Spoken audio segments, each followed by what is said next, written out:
जय महाराष्ट्र मित्रांनो, काल रात्री फुल पाऊस पडलेला आहे. दन दन दन दन दन दन. काल रात्री म्हणजे 5 वाजल्यापासूनच पाऊस चालू होता. तुम्ही बघितलं असेल, भरपूर जण ट्रॅफिकमध्ये अडकलेले. कोण कोण ट्रॅफिकमध्ये अडकले त्यांनी सांगा, ठीक आहे. तर पण आता तुम्हाला एक सूचना अशी आहे की बाबा, रस्त्यावरती गाडी चालवता नाही ना तर थोडं व्यवस्थित चालवा. कारण काय झालंय, पावसामुळे ना रस्त्यामध्ये एवढे मोठे मोठे खड्डे पडलेत ना, अक्षरशः ना रिक्षा पलटी व्हायला लागलेत. ते आता मी काल पाहिलं, पण पावसामुळे मला काय व्हिडिओ काढता नाही आलं. लुलानगर च्या तिथं ब्रिज आहे, छत्रपती शिवाजी महाराज उड्डाण पूल, क्वांटमेंटकडे जाताना, म्हणजे याच्याकडे जाताना, हडपसरला जाताना, तर तिथे एवढे मोठे खड्डे आहेत ना कल्याण बेळच्या तिथं. तर अक्षरशः तिथं रिक्षा पलटी झाला.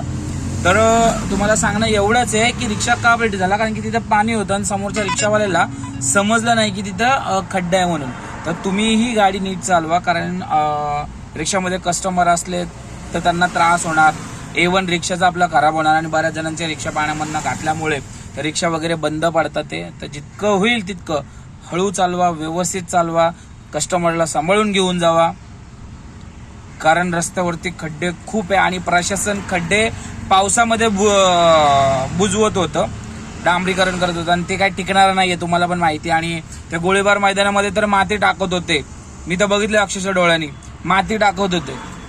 हे आता त्यांना आपण बोलून फायदा नाही आहे काय, कारण की माहिती आहे ते कोणत्या लेवलचे प्रशासन आपले, ते एकदम हायएस्ट लेवलचे, पण त्याची काय घेणं देणं नाही. पण तुम्ही गाडी सांभाळून चालवा, तुम्ही स्वतः चांगले राहा.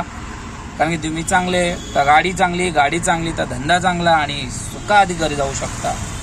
तर विनंती आहे माझी की भावांनो, काळजी घ्या. रस्ते भरपूर बेकार झालेले, व्यवस्थित चालवा. जय हिंद.